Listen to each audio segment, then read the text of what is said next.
साहिवाल से खबर शामिल करेंगे। मियां मोहम्मद अमीन भट्टो की रिपोर्ट के मुताबिक commissioner Sahiwal division doctor Asif Tufail, deputy commissioner Shahid Mahmood के हमरा चीचावतनी और साहिवाल के सैलाब से मुतासरा इलाकों का तफसीली दौरा किया।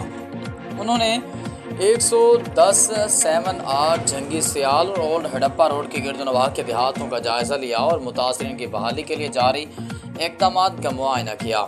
दौरे के दौरान कमिश्नर ने गवर्नमेंट हाई स्कूल 110 7-8 में कायम फ्लड रिलीफ कैंप का दौरा किया, जहां उन्होंने मुतासरा ख़ानदानों से मुलाकात की और उन्हें फराहम की जाने वाली मुकम्मल सहूलियात का जायज़ा लिया। उन्होंने कैंप में मुकीम अफराद से खुराक, रिहाइश, तिबी इमदाद और दीगर ज़रूरियात ज़िंदगी के हवाले से दरियाफ्त किया और उनके मसाइल भी सुने। कमिश्नर डॉक्टर आसिफ तुफैल ने किसानों से मवेशियों के चारे की दस्तयाबी से मुतल्लिक भी मालूमात हासिल की और मुतलका हुकाम को हिदायत की कि रिलीफ कैंपों में जानवरों के लिए चारे की मुनासिब फराहमी को यकीनी बनाया जाए। कमिश्नर साहिवाल ने इस मौके पर फ्लड रिलीफ कैंप में मौजूद अफराद को यकीन दहानी कराई कि इंतजामिया उनकी मुकम्मल बहाली तक उनके साथ है और उन्हें किसी भी सूरत तनहा नहीं छोड़ेगी। इस मौके पर असिस्टेंट कमिश्नर चीचावतनी जावेद मुमताज़ लखवेरा भी उनके हमरा मौजूद।